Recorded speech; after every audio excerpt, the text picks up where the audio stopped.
Good afternoon, everyone. Myself, C. Raj Chawla, welcome you all in this today webinar on registered valuer, a new avenue of practicing chartered accountant and cost accountant. Today, we are very honored to have with us a very senior cost accountant, company secretary, insolvency professional, registered valuer, Shri D.C. Arya ji. He is the past chairman of NIRC of Cost Accountancy from Northern region. Also, he is the ex-director finance of IRFC, Indian Railway Financial Corporation, a Navratna PSU, and presently he is the General Secretary of Director Finance Forum of all the PSUs. So I welcome Arya ji. Also, we have with us CA Shubham Goyal ji from Kurukshetra. He is a very young and dynamic speaker. He is also very expert on startup MSME. So I welcome CA Shubham Goyal ji. Also in absentia is CMA Subodh Kumar Sharma ji. He is also joining within a minute or two. So before starting, I request CMA DC Arya ji, our guest of honor and chief guest of this webinar, to please speak on this today topic. Thank you, Chawla Sahab. Om Bhurbhuvah Swah Tatsaviturvarenyam Bhargo Devasya Dhimahi Yo Yo Nah Prachodayat. Om Stuta Maya Vardha Vedmata Prachodyantam Pavani Dvijanam Ayu Pranam Parjam Pashum Kirtim द्रविणम ब्रह्मवर्षम मह्यम दत्वा भजत्रम लोकम. चावला साहब, शुभम गोयल जी व सभी साथियों को मेरा नमस्कार. मैंने प्रभु से सद्बुद्धि की प्रार्थना की और वेद में हम क्या मांगते हैं या प्रभु की तरफ से क्या हमें आदेश है कि हमें क्या मांगना चाहिए, उसमें मैंने सबके लिए कहा दूध पूत धन धान्य विद्या बुद्धि तेज बल सुख समृद्धि आनंद ऐश्वर्य धन वैभव यश सबको प्राप्त हो.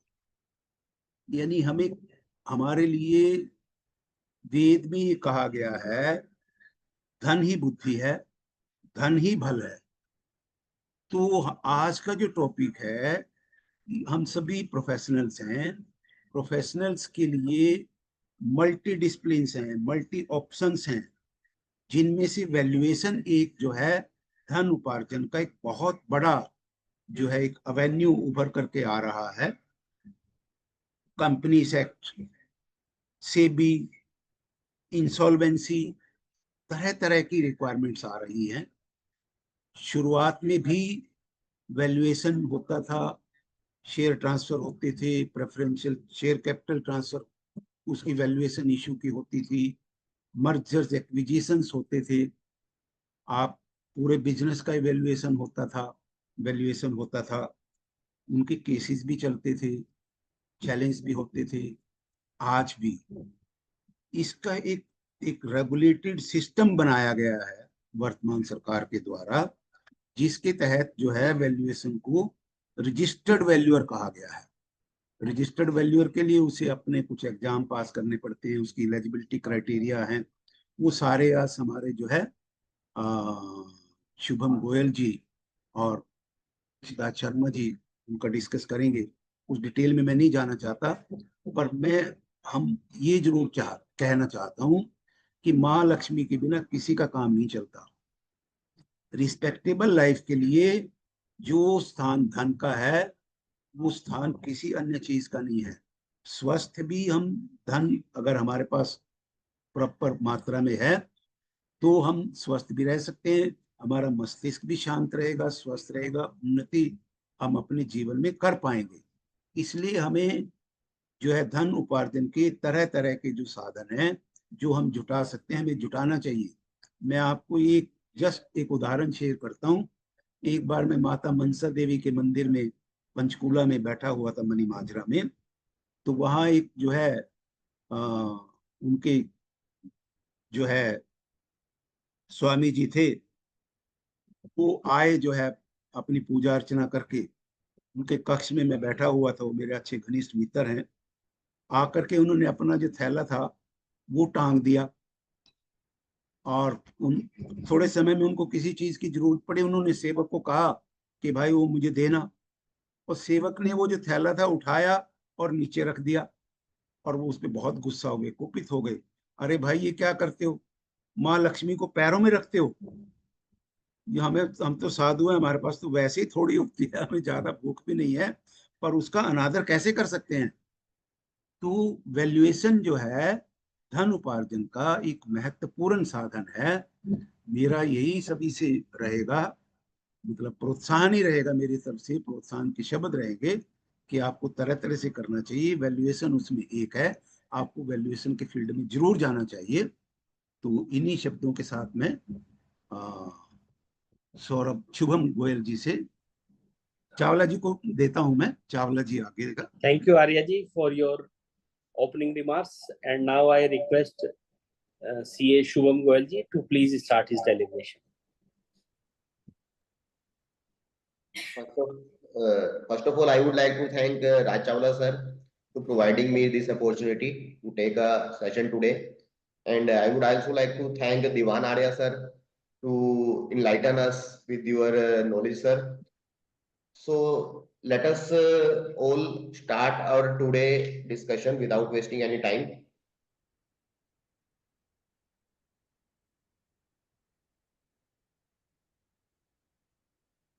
So I hope my PPT is visible to everyone.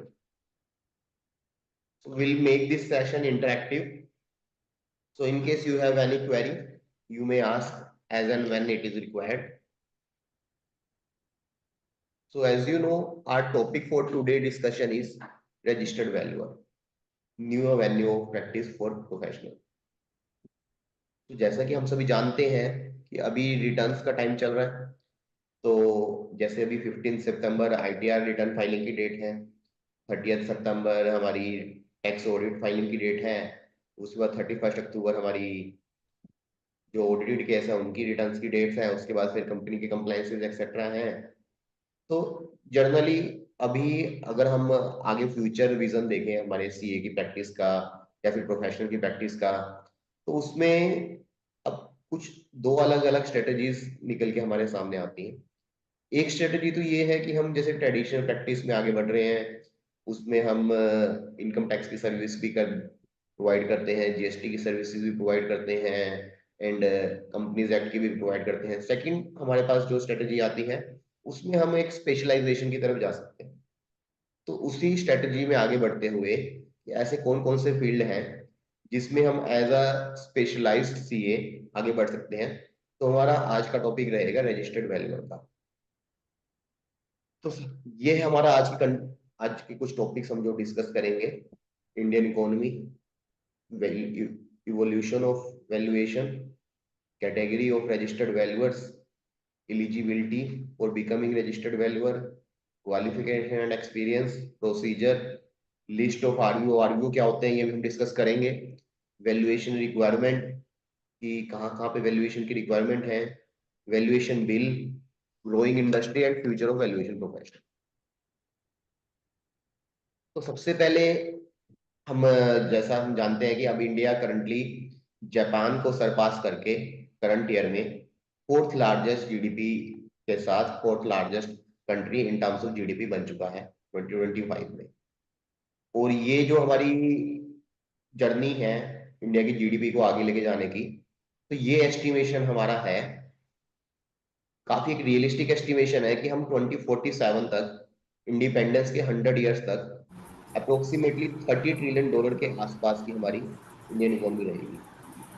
मैं सुनील सर से रिक्वेस्ट करूंगा कि सर आप प्लीज म्यूट कर लीजिए, वो थोड़ा सा डिस्टर्बेंस बीच में आ रही है। Sunil Kumar ji. Please mute yourself.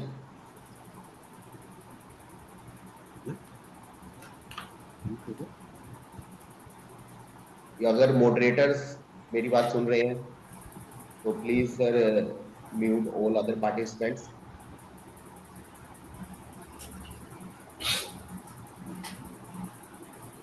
तो जैसे कि हम जानते हैं कि Indian economy is fourth largest economy in the world and it is estimated to reach third largest within upcoming 2-3 years, and we will reach at a 30 trillion economy by 2047।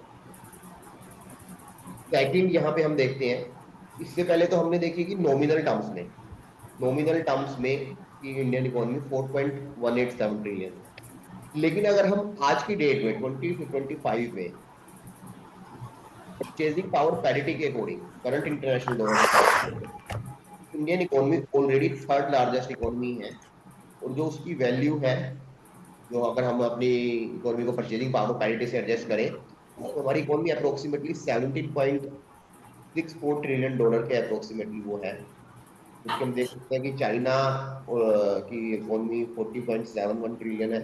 तो इससे एक बात जो हमें क्लियर हो रही है, आगे गोइंग फॉरवर्ड हमारी जो इंडियन इकोनॉमी है वो बड़ी तेजी से आगे बढ़ रही है। उसके बाद धीरे धीरे जैसे हमारी इकोनॉमी आगे बढ़ेगी तो धीरे धीरे बिजनेसेस ग्रो करेंगे। तो जैसे जैसे बिजनेसेस ग्रो कर रहे हैं वैसे वैसे स्टार्टअप्स ग्रो होंगे, फंडिंग्स का काम चलेगा, और जहाँ पे फंडिंग्स की रिक्वायरमेंट होगी, बिजनेसेस ग्रो होंगे, तो वहाँ पे वैल्यूएशन की रिक्वायरमेंट भी हमें रहेगी। तो इस तरीके से कहीं ना कहीं जो वैल्यूएशन का प्रोफेशन है वो भी काफी तेजी से आगे बढ़ने वाला है, जिस हिसाब से हमारा इंडिया आज के टाइम में आगे बढ़ रहा है। नेक्स्ट हम अब डिस्कस करते हैं कि evolution of valuation as a profession, की वैल्यूएशन प्रोफेशन की शुरुआत कहाँ से हुई। सबसे पहले 1957 में, अब तो काफी साल पहले, इंडिपेंडेंस के अप्रोक्सीमेटली 10 साल बाद 1957 में एक वेल्थ टैक्स रूल्स आए valuation of unquoted equity share को वैल्यू करने के लिए, इसमें रूल लेकर आए। तो वहां से वैल्यूएशन प्रोफेशन की शुरुआत हुई। उसके बाद 1992 में, तो 1991 में हमें पता है liberalisation, privatisation and LPG policy आई थी गवर्नमेंट की। उसके एक साल बाद 1992 में सेबी एक्ट के अंदर, तो जब कंपनीज अपने शेयर इशू करती थी तो वो शेयर को consultation with merchant bankers issue कर सकती थी, तो वहां पे भी वैल्यूएशन के प्रोविजन। और उसके बाद 1994 से 2010 के बीच में आईसीआई वैल्यूएशन गाइडेंस आई, discounted cash flow method prescribe किया गया आरबीआई के द्वारा और एफडीआई। तो इन दौरान वैल्यूएशन प्रोफेशन इस तरह से आगे बढ़ा। नेक्स्ट फिर हमारे आईसीआई ने एक रिकमेंडेटरी वैल्यूएशन स्टैंडर्ड इशू करे 2010 में। एंड देयर आफ्टर 2013 के अंदर इनकम टैक्स के अंदर valuation of issue of share के रूल्स डिफाइन किए गए। ये सब कुछ रही हमारी अभी तक की past history related to valuation. पर अगर हम बात करें वैल्यूएशन एज अ प्रोफेशन, ये एक स्पेशलाइज्ड प्रोफेशन, वैल्यूएशन की जो पहचान मिली वो वैल्यूएशन को मिली आईबीसी में, जब 2016 में आईबीसी आया। हुआ क्या, जैसे ही कोई कंपनी आईबीसी के अंदर आती है तो आगे बढ़ने से पहले एक तो मैं मॉडरेटर से दोबारा रिक्वेस्ट करूंगा कि प्लीज सभी को म्यूट कर दे अगर पॉसिबल है तो, और खासकर सुनील कुमार जी अगर आप सुन पा रहे हैं तो प्लीज म्यूट योरसेल्फ, तो that is creating a disturbance. आगे बढ़ने से पहले late us discuss what is IBC.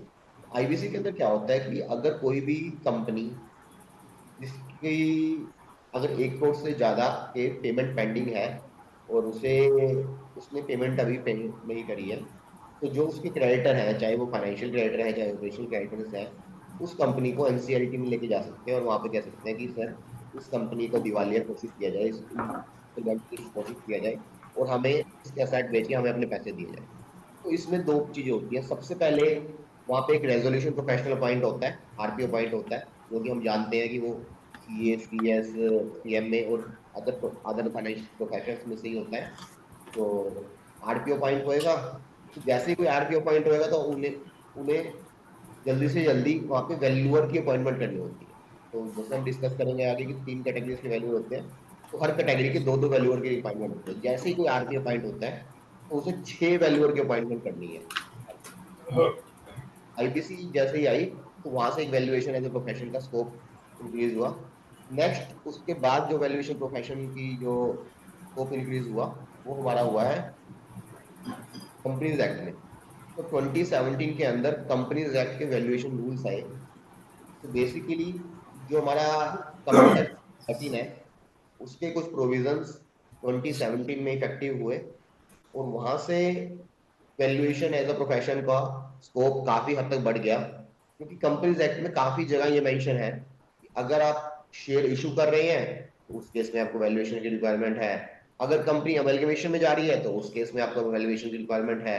Even अगर कोई कंपनी जैसे इंडिया से अकॉर्डिंग बुक्स बनाती है, काफी कंपनीज हैं इंडिया में जिनके ऊपर इंडिया से एप्लीकेबल है, तो उन कंपनी प्लस उनके सब्सिडियरी और एसोसिएट्स उन सबको अगर काफी टाइम में फाइनेंशियल स्टेटमेंट क्लोज होने पे, मतलब एवरी 31 मार्च में, और कुछ लिस्टेड कंपनीज हैं तो लिस्टेड कंपनीज को हो सकता है कि क्वार्टरली बनानी है, क्वार्टरली लिमिटेड रिव्यू करना है, तो फाइनेंशियल स्टेटमेंट के क्लोजर पे भी उन्हें फाइनेंशियल एसेट्स के लिए वैल्यूएशन की रिक्वायरमेंट रहती है। ये हमारा बेसिकली हम बात करें तो ये हमारा एक इवोल्यूशन ऑफ वैल्यूएशन प्रोफेशन है। एक चीज और मैं आपको यहाँ पे बताना चाहूंगा कि ऐसा नहीं है कि हमें अगर वैल्यूएशन के फील्ड में जा रहे हैं ओनली वैल्यूएशन के फील्ड में काम करना है। हम वैल्यूएशन के फील्ड में एज अ ट्रेडिशनल प्रैक्टिसिंग ये भी जा सकते हैं कि हम अपना जो एग्जिस्टिंग वर्क है वो साइड बाय साइड चलता रहने दें और साथ के साथ में हम वैल्यूएशन का काम भी स्टार्ट कर सकते हैं। अब वैल्यूएशन में टोटल 3 कैटेगरीज के वैल्यूअर होते हैं। Number 1, land and building valuer. Land and building valuers जैसे कि नेम से क्लियर है, वो बात करेंगे, वो वैल्यू करेंगे लैंड एंड बिल्डिंग से रिलेटेड एसेट्स की। Number 2, plant and machinery valuer. Plant and machinery valuers जो हैं वो प्लांट एंड मशीनरी से रिलेटेड एसेट्स की वैल्यू करेंगे। एंड नंबर 3 इज सिक्योरिटीज और फाइनेंशियल एसेट्स वैल्यूअर। तो एक बैलेंस शीट के अंदर लैंड एंड बिल्डिंग को छोड़ दें और प्लांट एंड मशीनरी को छोड़ दें, उसके अलावा जो कुछ बचेगा वो सब कुछ सिक्योरिटीज और फाइनेंशियल एसेट्स वैल्यू करेंगे। तो ये 3 कैटेगरीज के वैल्यूअर होते हैं। नेक्स्ट हम डिस्कस करते हैं एलिजिबिलिटी और रजिस्टर्ड वैल्यूअर। तो सबसे पहले अगर कोई भी रजिस्टर्ड वैल्यूअर बनना चाहता है तो उसे वैल्यूअर रजिस्टर्ड वैल्यूअर ऑर्गेनाइजेशन का भी एक मेंबर बनना पड़ेगा। तो रजिस्टर्ड वैल्यूअर ऑर्गेनाइजेशन क्या होती है ये हम आगे डिस्कस करेंगे। नेक्स्ट पॉइंट है कि उसे एक एग्जाम पास करना पड़ेगा, और ये एग्जाम के लिए हमारी जो क्वालिफिकेशन रिक्वायरमेंट है, ये एग्जाम ये कौन दे सकता है वो हम आगे डिस्कस करेंगे। नेक्स्ट पॉइंट है कि ऑब्वियसली जो क्वालिफिकेशन एंड एक्सपीरियंस स्पेसिफाइड है, सिंपली हम बात करें तो as a professional, as a CA, as a CS और एज अ सीएमए हमारा जो एक्सपीरियंस होना चाहिए वो पोस्ट क्वालिफिकेशन 3 इयर्स का एक्सपीरियंस की रिक्वायरमेंट है। और वो 3 इयर्स जॉब के भी हो सकते हैं और उसके साथ साथ प्रैक्टिस के भी हो सकते हैं। तो जॉब और प्रैक्टिस किसी भी फील्ड में पोस्ट क्वालिफिकेशन 3 इयर्स एक्सपीरियंस के बाद हम एलिजिबल बन जाते हैं रजिस्टर्ड वैल्यूअर के कोर्स के लिए। ना बाकी जो पॉइंट्स है वो बेसिक सिंपल पॉइंट्स ये है कि हम माइनर नहीं होने चाहिए। ऑब्वियसली देखो कोई प्रोफेशनल है तो माइनर नहीं है डेफिनेटली। अनसाउंड माइंड का पर्सन नहीं होना चाहिए, अनडिस्चार्ज बैंकरप्ट नहीं होना चाहिए, और वो पर्सन रेजिडेंट इन इंडिया होना चाहिए कि अगर इंडियन रेजिडेंट को ही रजिस्टर्ड वैल्यूअर में प्रैक्टिस करने का मौका दिया जाएगा। उसके अंदर 271J के अंदर कोई पेनल्टी लगी नहीं होनी चाहिए इनकम टैक्स एक्ट के अंदर। और अगर पेनल्टी पहले लगी है तो उसको 5 साल से ज्यादा का अगर टाइम नहीं हुआ तो भी नहीं उसको रजिस्टर्ड वैल्यूअर बनने दिया जाएगा। फिट एंड प्रॉपर पर्सन होना चाहिए। ऐसे ही हम एक रजिस्टर्ड वैल्यू एंटिटी की फॉर्म में भी वैल्यूएशन की सर्विस प्रोवाइड कर सकते हैं। ये एंटिटी क्या होती है ये हम आगे डिस्कस करेंगे। अब हम बात करते हैं qualification and experience required for registered value. तो सबसे पहले securities and financial assets. Securities and financial assets के लिए member of ICAI, ICSI, ICMAI और एमबीए और post graduation diploma in business management, specialisation in finance, इन सब के लिए जो एक्सपीरियंस की रिक्वायरमेंट है वो है 3 इयर्स। 3 इयर्स के एक्सपीरियंस के साथ हम सिक्योरिटीज एंड फाइनेंशियल एसेट्स के मेंबर्स बन सकते हैं। और जो यहाँ पे एक्सपीरियंस है हमारे लिए वो प्रैक्टिस और जॉब दोनों का एक्सपीरियंस यहाँ पे काउंट होगा। नेक्स्ट हम बात करते हैं प्लांट एंड मशीनरी। तो प्लांट एंड मशीनरी के लिए रिलेटेड जो ग्रेजुएशन कोर्सेज हैं graduate in mechanical, electrical, electronical and communication, electronic and instrumentation, production, chemical, textile, leather, metallurgy, aeronautical engineering और valuation of plant and machinery. अगर किसी ने इन courses में ग्रेजुएशन करी है तो उसे post qualification, post graduation 5 year experience चाहिए, 5 ईयर का वर्क एक्सपीरियंस. एंड किसी ने अगर इन फील्ड में पोस्ट ग्रेजुएशन करी है तो उसे 3 ईयर का वर्क एक्सपीरियंस चाहिए. And similarly for land and building, graduation के लिए 5 years experience and post graduation के लिए 3 ईयर्स का एक्सपीरियंस चाहिए. और पोस्ट ग्रेजुएशन जो है यहाँ पे वो माना जाएगा जो 2 ईयर्स का full fledge post graduation course होता है. अगर कोई 6 महीने का या 1 ईयर का पोस्ट ग्रेजुएशन कोर्स किसी ने करा है तो उसे इसमें कंसीडर नहीं किया जाएगा. तो ये होगी हमारी qualification required for registered valuer. अब हम बात करते हैं procedure for of becoming registered valuer.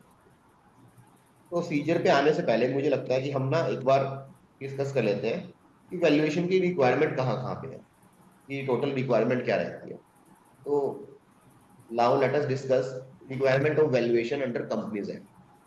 तो फर्स्ट ऑफ ऑल, अगर कोई प्राइवेट प्लेसमेंट ऑफ सिक्योरिटीज होती है और कंसिडरेशन अदर देन कैश और फॉर कैश, तो if any private placement of securities are there, private placement means अगर एक कंपनी कोई शेयर इशू कर रही है और वो जो शेयर है वो विद इन प्रमोटर्स इशू कर रही है, तो that is a private placement of security. ये आपने एग्जिस्टिंग जो स्टेक होल्डर्स हैं उन्हीं के अंदर ही अब सिक्योरिटीज इशू कर रहे हो. तो इस केस में यहाँ पे एक वैल्यूएशन की रिक्वायरमेंट रहेगी under section 42 of the companies act. Next है 62(1)(c).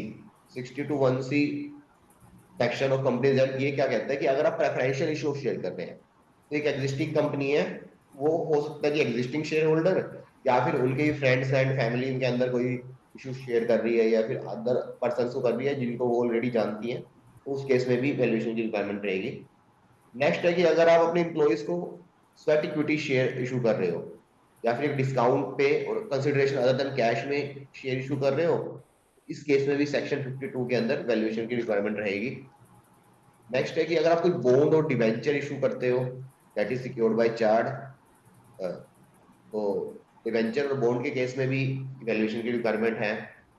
Any acquisition of asset for consideration other than cash, तो अगर कोई अरेंजमेंट डायरेक्टर के साथ हुआ है और any person concern connected with company और कनेक्टेड विद हिम, तो उस केस में भी कोई acquisition of asset for other than cash, इस केस में भी वैल्यूएशन के लिए सेक्शन 192 के अंदर रजिस्टर्ड वैल्यूअर की रिपोर्ट की रिक्वायरमेंट है, वैल्यूएशन की रिक्वायरमेंट है.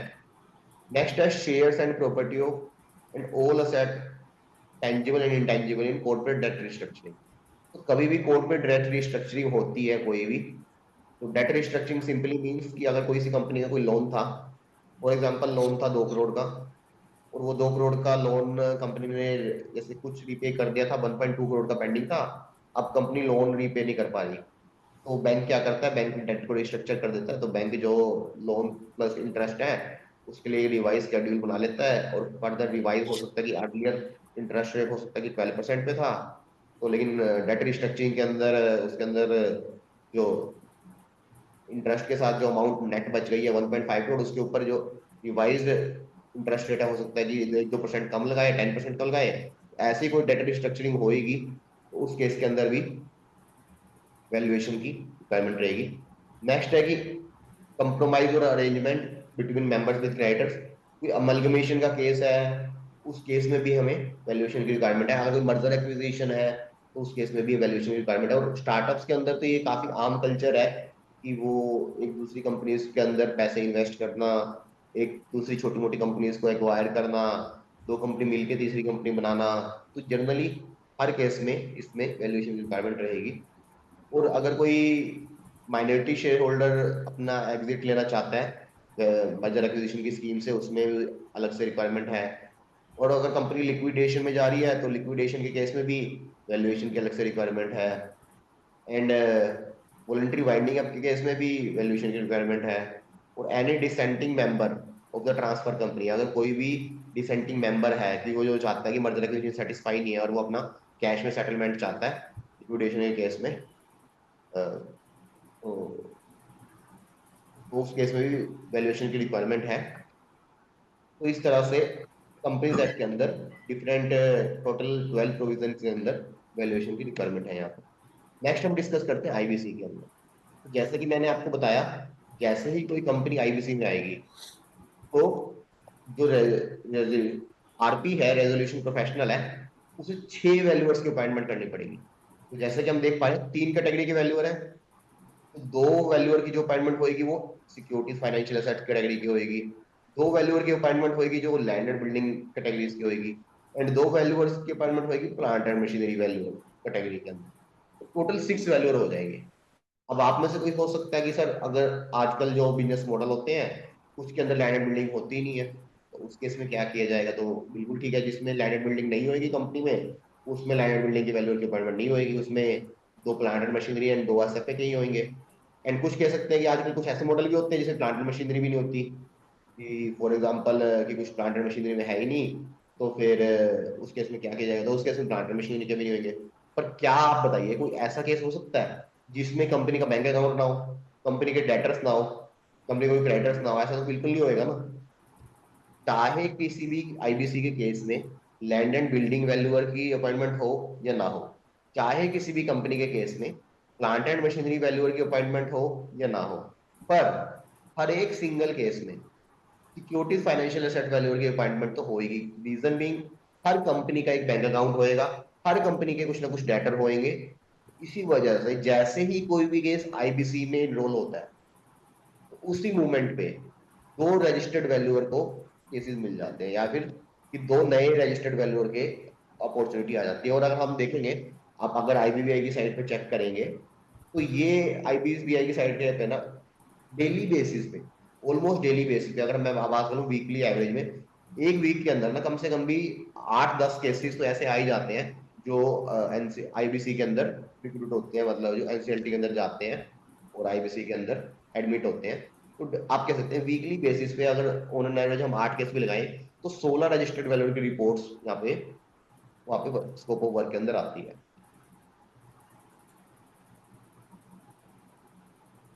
तो आईबीसी के अंदर अगर voluntary liquidation of corporate bodies है, तो उस केस में वैल्यूएशन की रिक्वायरमेंट है। Appropriate duration for avoidable transaction, इसमें वैल्यूएशन की रिक्वायरमेंट है। Regulation 27, insolvency regulation process for corporate person, liquidation है तो उसमें है, वॉलंटरी लिक्विडेशन है तो उसके अंदर है, और फास्ट ट्रैक रेजोल्यूशन प्रोसेस है तो उसके अंदर भी। तो हर जैसे ही कोई केस आईबीसी के अंदर जाएगा, तो 2 वैल्यूअर की अपॉइंटमेंट होगी। और अगर तो कंपनी में देखो, आईबीसी में जाने के बाद फर्स्ट स्टेप जो कंपनी का होता है, फर्स्ट स्टेप ये होता है कि कंपनी क्या करेगी, एक रेजोल्यूशन प्लान बनाने की कोशिश करेगी। आरपी क्या करता है, एक रेजोल्यूशन प्लान बनाता है। तो रेजोल्यूशन प्लान के अंदर क्या होगा कि फॉर एग्जांपल किसी कंपनी के अंदर 50 करोड़ की एसेट थी, और 50 करोड़ में एसेट थी, लेकिन अभी जो एसेट की वैल्यू है वो है 25 करोड़। लेकिन क्रेडिटर कह रहे हैं कि मुझे तो 35 करोड़ रुपए चाहिए, अब आपके पास तो 25 ही है, तो कैसे होएगा? तो एक प्लान बनाया जाता है कि देखो, अगर हम अपना सामान बेचेंगे तो हो सकता है 25 करोड़ के आपको 20 करोड़ ही मिले, लेकिन हम बिजनेस को गोइंग कंसर्न में चलाते रहते हैं। तो क्या कर लो आप लोग प्लीज, जिनके 35 करोड़ है, कुछ आप थोड़े थोड़े कम अमाउंट में मान जाओ, हम उसके बदले में आपको कंपनी की ओनरशिप दे देंगे। तो इस तरह से एक पहले पहले वो प्लानिंग करी जाती है कि किसके कितने कितने पैसे लेने हैं, किसके कितने पैसे देने हैं, तो कंपनी की एक्चुअल फाइनेंशियल पोजीशन क्या है। उसके बाद एक प्लान बनाया जाएगा कि फाइनेंशियल क्रेडिटर्स हैं, कि बैंक है, बैंक को हम इतना परसेंट हेयर कर देंगे, कि बैंक से फॉर एग्जाम्पल 15 करोड़ लेने हैं, तो 15 करोड़ की जगह बैंक 12 करोड़ में मानता है, प्लस कुछ इक्विटी में मान रहा है। और ऐसे ही कुछ अदर पर्सन हैं कि उनको हम इतने अमाउंट पे करेंगे फ्यूचर में, प्लस कुछ इक्विटी पे कर देंगे और कुछ इक्विटी शेयर इशू करेंगे। अगर कोई एक रेजोल्यूशन प्लान बन के सक्सेसफुल हो पाता है, तो उस केस में तो वहां पे 2 वैल्यूअर की अपॉइंटमेंट पहले ही हो चुकी थी। लेकिन अगर रेजोल्यूशन प्लान सक्सेसफुल नहीं हो पाता और कंपनी लिक्विडेशन में चली जाती है, तो लिक्विडेशन के केस में वहां पे क्या होएगा, तो वहां पे लिक्विडेशन के लिए दोबारा अगेन 2 वैल्यूअर्स की रिक्वायरमेंट पड़ेगी। तो आप मान सकते हैं कि अगर कंपनी का रेजोल्यूशन प्लान सक्सेसफुल होता है, तो वहां पे तो 2 ही वैल्यूएशन रिपोर्ट चाहिए।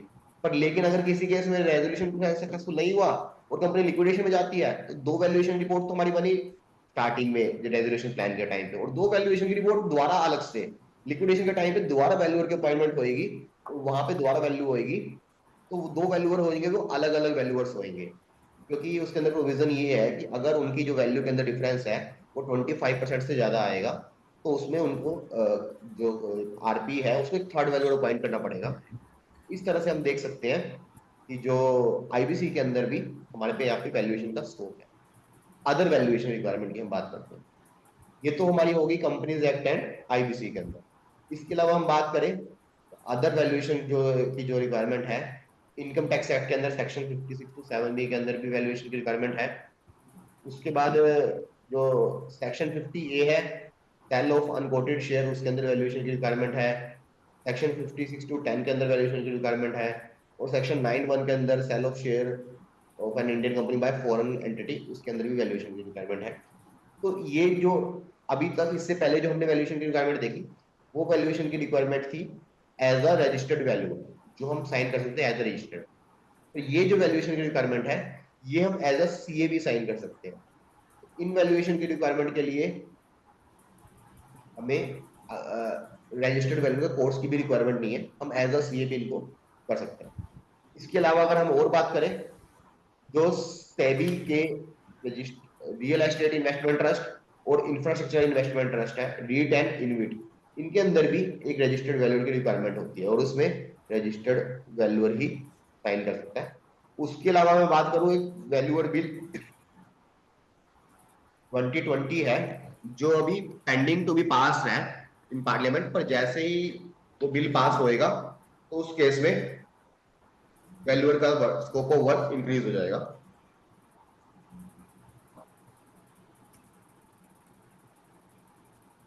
तो ये सब कुछ केसेस है हमारे जिसमें वैल्यूएशन की रिक्वायरमेंट है। अब हम बात करते हैं कि अभी तक जो करंट सिनेरियो है वो क्या है, कि वैल्यूएशन की रिक्वायरमेंट किस किस केस में है। तो मैंने अभी क्या किया है, इस शीट के अंदर अभी करंट में जो जहां पे वैल्यूएशन की रिक्वायरमेंट है फ्रॉम रजिस्टर्ड वैल्यूअर, उनको येलो कर दिया है। पर जैसे ही कोई वैल्यूअर बिल पास होएगा, वो देखो अभी पार्लियामेंट में पास नहीं हुआ है, पर गोइंग फॉरवर्ड 2 साल 3 साल 4-5 साल के अंदर कभी ना कभी तो ये बिल पास होएगा। और जैसे ये बिल पास होएगा तो इन सब केसेस के अंदर रजिस्टर्ड वैल्यूअर को ये वैल्यूएशन रिपोर्ट की रिक्वायरमेंट हो जाएगी। वो केसेस हैं बैंकिंग रेगुलेशन एक्ट के अंदर, सिक्योरिटीज कॉन्ट्रैक्ट रेगुलेशन एक्ट के अंदर, वेल्थ टैक्स एक्ट के अंदर, इनकम टैक्स एक्ट के अंदर, सेबी के अंदर, आईआरडीए के अंदर, फेमा के अंदर, सरफेसी के अंदर, मनी लॉन्ड्रिंग एक्ट के अंदर, एलएलपी के अंदर, कंपनीज एक्ट के अंदर ऑलरेडी है, pension fund regulatory and development authority के अंदर, black money undisclosed foreign income act के अंदर, उसके अलावा आईबीसी के अंदर। इन सब प्रोविजन के अंदर अप्रोक्सीमेटली 14 से 15 सेक्शंस हैं जिनके अंदर वैल्यूएशन की रिक्वायरमेंट होगी। तो अभी मेरे पास एक सवाल आया है, विनीता सिंगला जी ने पूछा है कि once a registered valuer is a life time registration. जी हम ये अब ये वाला आपका पॉइंट बिल्कुल वैलिड है, ये हम अभी डिस्कस करेंगे, अभी हमने टच नहीं किया, इस पे हम आते हैं। तो यहाँ पे अभी तक हमने समझा कि कंपनीज एक्ट के अंदर, आईबीसी के अंदर एज ऑन डेट वैल्यूएशन की रिक्वायरमेंट है, और अगर कोई वैल्यूएशन होगी ओनली रजिस्टर्ड वैल्यूअर ही कर पाएगा। इनकम टैक्स के अंदर भी वैल्यूएशन की रिक्वायरमेंट है, लेकिन वो एज अ सीए भी कर सकते हैं। उसके अलावा रीट और इनविट के अंदर जो वैल्यूएशन है वो only and only registered valuer ही कर सकता है। पर जैसे ये वैल्यूअर बिल पास होएगा तो कम से कम आप कह सकते हैं 3 से 4 गुना वैल्यूएशन का काम होने वाला है, जो ऑलरेडी बिना वैल्यूएशन बिल पास हुए भी काफी तेजी से आगे बढ़ रहा है। और सबसे बड़ा पॉइंट देखो, ये एक ऐसा कोर्स है, ये एक ऐसी फील्ड है जिसमें आप ना इंडिया में कहीं पे बैठ के कहीं भी काम कर सकते हैं। जैसे अगर मैं अपने केस की बात करूं, मैं कुरुक्षेत्र से बिलोंग करता हूँ, कुरुक्षेत्र हरियाणा में एक टियर 3 सिटी है। और मैं आपको बताऊं, मेरे पास जो केसेस आते हैं, मेरे पास जो केसेस आए हैं वो लखनऊ से लेके बेंगलोर तक केसेस आ चुके हैं। तो मतलब आप कहीं पे लिटरली कहीं पे भी बैठ के कहीं से भी काम कर सकते हैं। तो इसमें लोकेशन की भी कोई बाउंडिंग नहीं है। वैसे भी हमारे पास जो असाइनमेंट्स आती हैं, आपके पास टेलीफोनिकली काम आएगा, आप ऑनलाइन काम करना होता है। और कुछ ऐसे हो सकता है कि सिर्फ आईबीसी के केस में हो सकता है कि माइट भी आपको फिजिकल वेरिफिकेशन की रिक्वायरमेंट रहे, वरना आजकल तो जनरली उस केसेस में भी फिजिकल वेरिफिकेशन की रिक्वायरमेंट नहीं रहती। तो आपके पास लिटरली ऑनलाइन काम है, ऑनलाइन आपको वो करना है, तो इंडिया में कहीं पे भी बैठ के आप काम करते हैं। और मैं आपको बता रहा हूँ, और ये नहीं है कि सिर्फ इंडिया से काम आएगा, क्योंकि देखो काफी फंडिंग्स जो आती है वो बाहर से भी आती है इंडिया के अंदर। तो आपके इंडिया के अंदर बैठ के आप इंडिया के बाहर से भी काम कहीं ना कहीं आ सकता है इसके अंदर। बहुत अच्छी ये एक फील्ड है। अब हम समझते हैं कि वैल्यूएशन के अंदर जाने का प्रोसीजर क्या रहेगा, what is the procedure for becoming a registered valuer. Qualification तक हमने कवर कर लिया था, क्वालिफिकेशन के बाद हम बात करते हैं प्रोसीजर।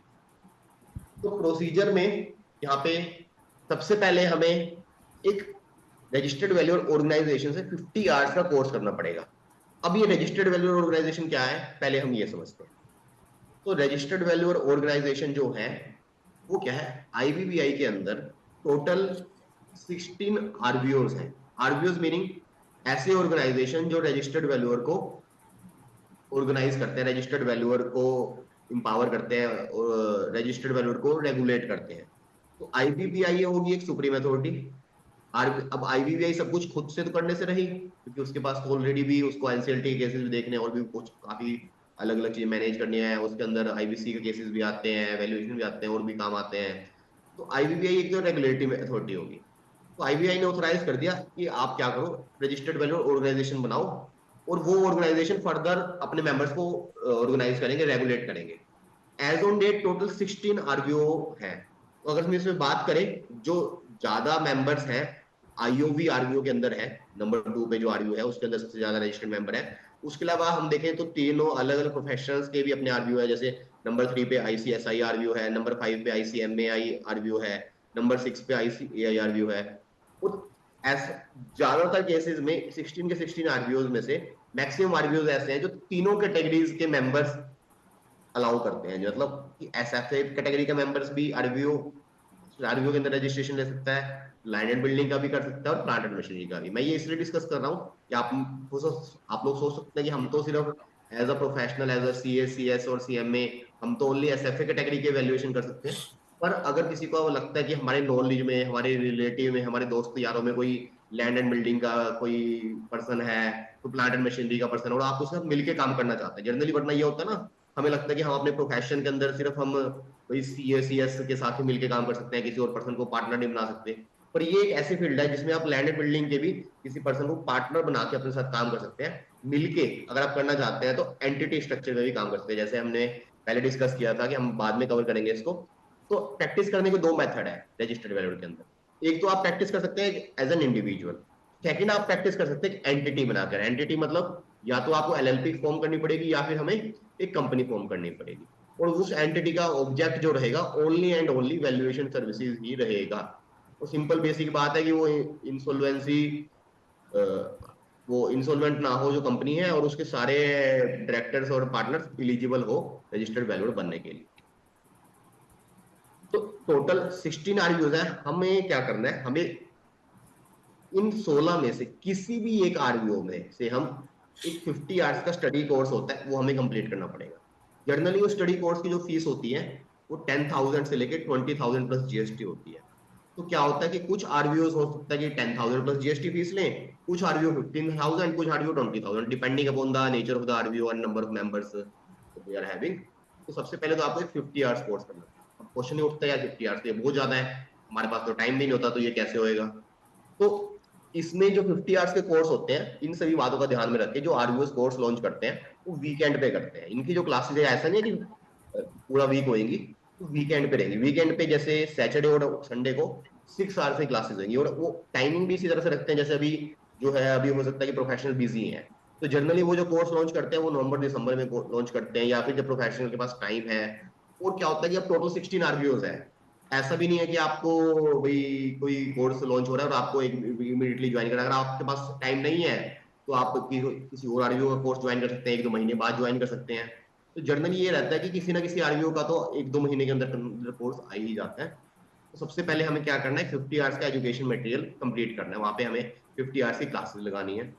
अभी करंटली जो मुझे जहां तक ध्यान है, जैसे एक आईबीवीए आरबीओ है, ये 14 नंबर पे आईबीवीए, क्योंकि मुझे इसलिए पता है कि मैं भी खुद आईबीवीए आरबीओ का मेंबर हूँ, और मुझे भी 1-2 दिन पहले इनके जो कोऑर्डिनेटर है सुधांशु जी है, उनकी कॉल आई थी कि एक क्लास के बारे में, तो वो मेरे पास टाइम नहीं था, मैं ले नहीं पाया। लेकिन वरना वैसे करंटली आईबीवीए आरबीओ का एक कोर्स चल रहा है। हो सकता है किसी और आरबीओ का भी कोई ना कोई कोर्स यहाँ पर चल रहा हो। और ये तीनों कैटेगरी से कोर्स निकालती है, एसएफए के भी, लैंड एंड बिल्डिंग के भी, प्लांट एंड मशीनरी के भी। और उनका जो बेसिक स्ट्रक्चर रहता है, बेसिक कोर्स कंटेंट रहता है, वो रिलेटेड टॉपिक्स ही रहते हैं। अगर हमें एंड में टाइम मिलेगा तो हम वो भी डिस्कस कर लेंगे कि कोर्स स्ट्रक्चर क्या रहेगा, कोर्स कंटेंट क्या। उसके बाद वंस हमने 50 आवर्स की क्लासेस कंप्लीट कर ली, अगर 6 आवर्स की क्लासेस है तो मोटा मोटा 8 दिन की क्लासेस होगी, उसके बाद 2 घंटे जो एक्स्ट्रा बचे वो किसी दिन 7-7 घंटे की क्लासेस हो जाएंगी। तो 8 दिन में 8 वीकेंड्स, मतलब 4 वीकेंड्स के अंदर तो ये कंप्लीट हो जाएगी 50 आवर्स की। उसके बाद एक आईबीबीआई का एग्जाम देना है। आईबीबीआई का एक एग्जाम जो होएगा उसका पैटर्न क्या रहेगा, उसका पैटर्न एमसीक्यू बेस्ड एग्जाम होएगा।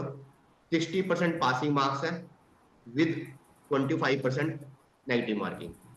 तो अभी करंटली एज ऑन डेट जो एग्जाम पैटर्न है उसमें 80 क्वेश्चंस आते हैं। तो 80 क्वेश्चंस, टोटल 90 क्वेश्चंस आते हैं। 80 क्वेश्चन 1 मार्क्स के और 10 क्वेश्चन 2 मार्क्स के, और उनमें हमें टोटल 60% स्कोर करना होता है। और अगर हमने ढंग से कोर्स लगाया है और एग्जाम देने से पहले हफ्ता 10 दिन भी अगर ढंग से हम तैयारी कर ले तो एक हाई प्रोबेबिलिटी एग्जाम में हम पास हो जाते हैं। अगर तो पहली बार में हम एग्जाम क्लियर कर लेते हैं तो वेल एंड गुड, हम नेक्स्ट स्टेज पे पहुंच गए। वरना फिर हमें क्या करना है, वरना हमें एग्जाम को री अटेम्प्ट करना है। तो जैसे ये हुआ, मैं आपको थोड़ा सा इसके बैकग्राउंड के बारे में बताता हूँ कि पहले क्या हो रहा था। तो जब ये नया नया रजिस्टर्ड वैल्यू का कोर्स आया, एक मिनट, कोई क्वेरी आई है। हाँ जी, एग्जाम एमसीक्यू बेस्ड ही होंगे, फुली 100% एमसीक्यू बेस्ड होंगे विनीता जी। तो जब ये नया नया कोर्स आया तब इसकी जो फीस थी वो 1500 प्लस जीएसटी थी। और एक पर्सन ना एक टाइम पे ना, जैसे जब वो एनरोल करता था वो 2 या 3 अटेम्प्ट भी इकट्ठे देके आ सकता था। तो लोगों ने क्या करना स्टार्ट किया, क्योंकि जर्नली जैसे अगर आप तैयारी करके जाते थे तो 100 में से 50-50 मार्क्स सबके आ जाते थे। कहीं ना कहीं जो गेम बच जाती थी वो 5-7 मार्क्स की रह जाती थी कि कहीं पे किसी के, जैसे अब इतने क्वेश्चन आते हैं, सब पर्सन ट्राई करते हैं और जो रह जाते हैं उसमें तुक्के मारते हैं। तो कहीं पे 2-4 तुक्के सही लगे, कहीं पे 2-4 गलत लगे, तो लोग ना 2-2 अटेम्प्ट इकट्ठे भर के आ रहे थे। तो इनिशियली लोगों ने ये चीज करी, फिर इनिशियली तो किसी को पता नहीं चला। फिर धीरे धीरे जैसे जैसे आईबीआई को पता चला, आईबीआई ने क्या कर दिया, सबसे पहले तो उसकी जो फीस 1500 प्लस जीएसटी थी उसको इंक्रीज करके कर दिया 5000 प्लस जीएसटी। और फिर आईबीआई चाहती थी कि भाई लोग 2-2 बार या 3-3 बार, भाई ये नहीं है कि ट्रायल एंड एरर पे एग्जाम देगी, पूरा प्रॉपर पढ़ाई करके एग्जाम दें। तो फिर आईबीआई ने क्या कर दिया कि एक एग्जाम और दूसरे एग्जाम के बीच में अगर कोई रह जाता 3 मंथ्स का गैप कर दिया। फिर 3 मंथ्स का गैप तो बहुत ज्यादा था। मेंबर्स ने कहा यार ऐसा मत करो कि आप हमारे साथ भी जाति कर रहे हो, ये बहुत गलत हो रहा है। तो फिर आईबीआई ने थोड़ा बैक स्टेप लिया। आईबीआई ने कहा चलो 3 मंथ ज्यादा है, लेकिन 21 डेज का गैप कर दिया। अभी एज ऑन डेट ये स्टेटस है कि पहले हमें कोर्स लगाना है, कोर्स लगाने के बाद एग्जाम देना है। एग्जाम क्लियर कर देते हैं तो मेंबरशिप की तरफ आगे बढ़ जाएंगे, और अगर नहीं कर पाते हैं तो 21 डेज बाद दोबारा हम एग्जाम के लिए इनरोल कर सकते हैं। और फिर जब हम एग्जाम क्लियर कर लेंगे तो इनरोलमेंट होगी। और जर्नली का ट्रेंड ये देखा गया है इन एग्जाम में, ये एग्जाम हम पास तो कर सकते हैं ऑब्वियसली, पर जर्नली हमें 2 से 3 अटेम्प्ट लग जाते हैं लोगों को। मेरे को खुद को भी पर्सनली 2 अटेम्प्ट लगे थे इसमें। फर्स्ट अटेम्प्ट में मेरा रह गया था, फर्स्ट अटेम्प्ट में मुझे एग्जैक्ट तो ध्यान नहीं है, पर मेरे ख्याल से 4-5 मार्क्स से रह गए थे, 55-56 समथिंग मार्क्स थे। फिर सेकंड अटेम्प्ट मेरा हो गया था, उसमें 62 मार्क्स आ गए थे। तो जर्नली 2 या 3 अटेम्प्ट लोगों को लग जाते हैं, लेकिन ऑब्वियसली अगर आप प्रॉपर तैयारी करके जाओगे तो 2-3 अटेम्प्ट के अंदर आपका इजीली हो ही जाएगा, ये भी कोई ज्यादा मुश्किल बात नहीं है। और एज अ प्रोफेशनल हमारे नंबर ऑफ अटेम्प्ट की तो कोई इशू है ही नहीं। नेक्स्ट है, जैसे ही हमारा एग्जाम क्लियर होता है तो हमें क्या करना है, इनरोल करना है आईबीबीआई के साथ। तो आईबीबीआई के अंदर मेंबरशिप के लिए अप्लाई करना है। उसकी जो रहेगी मेंबरशिप फीस, वो रहेगी वन टाइम मेंबरशिप फीस, वो रहेगी 5000 प्लस जीएसटी। और ये जो मैं फीस बता रहा हूँ ये इंडिविजुअल की बता रहा हूँ, अगर कोई एंटिटी है उसकी फीस अलग होगी, अगर कोई एंटिटी बनाना चाहता है। तो वन टाइम मेंबरशिप फीस रहेगी 5000 प्लस जीएसटी। और उसके बाद आईबीबीआई से रजिस्टर करने के बाद हमें आरबीओ से रजिस्टर करना है। और उसकी जो फर्स्ट टाइम की रजिस्ट्रेशन फीस रहेगी वो 1000 से 2000 प्लस जीएसटी। और एनुअल मेंबरशिप फीस जो रहेगी वो 2500 से 10000 प्लस जीएसटी। तो हम देख सकते हैं कि 15,000 मोटा मोटा हमारी कोर्स की फीस होगी, 5,000 एग्जाम की, अगर 2 बार भी एग्जाम दे रहे तो 10,000 एग्जाम की, यहाँ पे 25,000, उसके बाद यहाँ पे 5,000 आईबीपीआई की 30,000, और वन टाइम में ये 30-32,000, और ये टोटल मतलब 40,000 प्लस जीएसटी, अप्रोक्सीमेटली 50,000 रुपीज के आसपास हमारी जो रहेगी रजिस्टर्ड वैल्यू बनने की कॉस्टिंग रहेगी। ड्यूरिंग अ कोर्स ऑफ, हम कह सकते हैं 3 से 4 महीने का टाइम अप्रोक्सीमेटली एक पर्सन को लगेगा अगर वो कोर्स स्टार्ट करता है। कमलदीप चावला जी कुछ कहना चाह रहे हैं, सिर्फ लगता है मेरे ख्याल से पूरा चैट में नहीं मेंशन कर पाए हैं। सर एक बार आप कंप्लीटली चैट में मेंशन कर दीजिए, अगर आप या कुछ बोलना चाहते हो तो अनम्यूट करके भी बोल सकते हैं। तो ये हमारा प्रोसेस रहेगा for becoming a registered valuer. अब अगला क्वेश्चन ये उठता है कि क्या, अब हमने हो सकता है कि कोर्स तो किया हो किसी और आरबीओ से, लेकिन हम मेंबर बनना चाहते हैं किसी और के। जैसे हो सकता है कि अब कुछ लोग चाहते हैं, फॉर एग्जांपल हम सीए हैं, तो हम तो चाहते हैं, हम तो अपने आईसीआई आरबीओ में मेंबर बनना चाहते हैं, लेकिन जब हम कोर्स करते हैं तो हो सकता है हम चाहते हैं यार जिसका कोर्स पहले आज उसका कर ले, तो क्या हाँ ये अलाउ है? और हो सकता है कि हम 2-3 साल एक आरबीओ के अंदर मेंबरशिप ले ली, उसके बाद हमें लगता है कि चलो कोई रिक्वायरमेंट नहीं है, इसकी फीस ज्यादा है, उसकी फीस कम है, या फिर इसकी सर्विसेज अच्छी है, ये ज्यादा सेमिनार्स अटेंड करवाती है, या फिर ये और मेंबर्स के लिए कुछ और फैसिलिटी प्रोवाइड करती है, कुछ है। तो अगर हम इसमें क्या है, तो हमारे लिए इजीली ट्रांसफरेबल पॉलिसी है।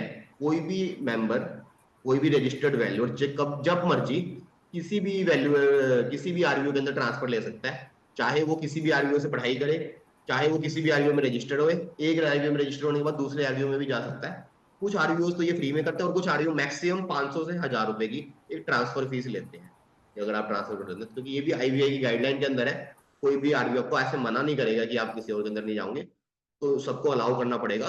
तो इसीलिए मैं तो सजेस्ट यही करूंगा, अगर कोई रजिस्टर्ड वैल्यूअर बनना चाहता है, उसका कोर्स करना चाहता है, तो जिस आरबीओ का सबसे पहले आपको कोर्स मिलता है तो उसमें आप कर सकते हैं। सिलेबस जो और आरबीओ का, हाँ जी, जिस भी कैटेगरीज की हम बात कर रहे हैं, अगर हम एसएफए कैटेगरी के एग्जाम दे रहे हैं तो एसएफए कैटेगरी के कहीं से भी अगर हम कोर्स करेंगे तो 16 के 16 आरबीओ के अंदर सिलेबस सेम ही रहेगा। लैंड एंड बिल्डिंग की बात करें तो लैंड एंड बिल्डिंग के लिए भी कोर्स, क्योंकि कोर्स जो स्ट्रक्चर है वो आईबीबीआई डिजाइन करता है, जो एग्जाम है वो आईबीबीआई कंडक्ट करवाता है। आरबीओ तो सिर्फ और सिर्फ अपने मेंबर्स को एजुकेट करते हैं एंड रेगुलेट करते हैं। तो हमारा जो सिलेबस है, टाइमिंग ऑफ सिलेबस है, टोटल 100 मार्क्स है, 50 आवर्स की क्लासेस है, तो मोटा मोटा एक मार्क्स को 30 मिनट्स की आपका स्टडी पीरियड टाइम रहेगा। तो जो सिलेबस है, सिलेबस वाइज भी हमें जो टाइम बचेगा मैं आपको एंड में शो करता हूँ क्या सिलेबस रहने वाला है। तो ये हमारा हो गया procedure of becoming registered valuer. अब हम आगे बढ़ते हैं, industries, growing industries of future. इसमें आगे बढ़ने से पहले मैं 1 मिनट का ब्रेक लेना चाहूंगा, 1 मिनट का ड्रिंकिंग ब्रेक, मतलब एक बार मैं पानी पी के आना चाहता हूँ। We have taken course from Rio and given exam with IBBI, then registered with RBO. ये अच्छा RBO लिखना चाह रहे हैं। We have taken course from RBO and given exam with IBBI and हाँ जी, हाँ जी, बिल्कुल बिल्कुल अर्जुन जी ने बिल्कुल सही समझा। तो हम किसी भी RBO से कोर्स करना पड़ेगा, एंड कोर्स करने के बाद हमें IBBI का एग्जाम देना है। वो IBBI की साइट पे लिंक आता है वहां पे। उसके बाद जब हम एग्जाम में क्लियर हो जाएंगे, उसके बाद फर्स्ट हमें आईबीबीआई में मेंबरशिप डालनी है। वो वन टाइम मेंबरशिप है, वो वन टाइम बस वो रजिस्ट्रेशन फीस है कि हम आईबीआई के मेंबर हैं। उसके बाद हमें फिर किसी ना किसी आरबीओ में रजिस्टर करना। ठीक है फ्रेंड्स, आगे बढ़ने से पहले जस्ट मुझे 1 मिनट का ब्रेक दीजिए, मैं एक बार पानी पी के आता हूँ।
तो वेलकम बैक एवरीवन। सो अगर आप तक आपके कोई क्वेरी है तो you may please discuss, you may please unmute yourself and ask. कोई भी अगर कोई क्वेरी पूछना चाहता है। हेलो हाँ जी सर। सर, ये कोर्स क्लासेस ऑनलाइन भी होती हैं क्या? सर ये जो कोर्स क्लासेस है 100% ऑनलाइन ही होती हैं। ऑनलाइन ही होती हैं, अच्छा। हाँ जी, हाँ ठीक जी है। सर। ऑफलाइन अभी जहां तक मेरी नॉलेज में है कि जब से ये कोर्स स्टार्ट हुआ है, क्योंकि मैंने सर लिया था 2020 के अंदर, तब से मतलब ऑनलाइन ही हो रही थी। अभी शायद ऑफलाइन शायद हो सकता है कोई एक आधा बैच स्टार्ट किया हो, पर मैक्सिमम क्लासेस ये ऑनलाइन ही होती हैं। अच्छा, थैंक यू सर। ओके, अगर कोई और भी कोई पूछना चाहता है तो आप पूछ सकते हैं, वरना फिर हम स्टार्ट करते हैं। ठीक है, तो ग्रोइंग इंडस्ट्रीज फ्यूचर, अगर हम अब फ्यूचर की बात करें तो फ्यूचर में क्या होने वाला है, तो ये कुछ इंडस्ट्रीज हैं जो फ्यूचर में आगे बढ़ने वाली है। आप में से अगर कोई वन बाय वन करके समझाना चाहे to make this session more interactive, तो what do you mean by internet of things? आप में से कोई भी अगर अपने आप को अनम्यूट करके बताना चाहे, what do you mean by internet of things? Internet of things का मीनिंग क्या है? आगे आने वाले टाइम में जो हम कहते हैं आईओटी होएंगे, आईओटी होता क्या है बेसिकली, तो बताना चाहे।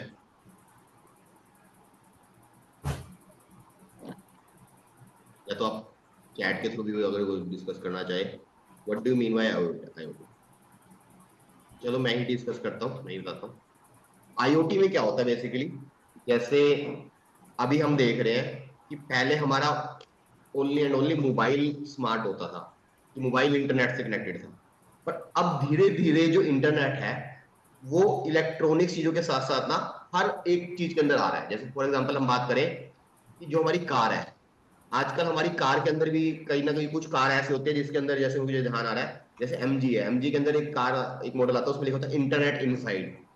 तो जो हमारी कार है वो भी वाया मतलब आईओटी से चलती है। उसके अलावा हम बात करें, जो हमारे टीवीज है वो तो ऑलरेडी स्मार्ट हो ही चुके हैं, कि जो हमारी जो टीवी है वो भी, उसके अंदर भी स्मार्ट टीवी ऑलरेडी बन चुके हैं। उसके अलावा हम बात करें, जो हमारे फैंस है, फैन है वो भी आजकल स्मार्ट फैंस आ रहे हैं।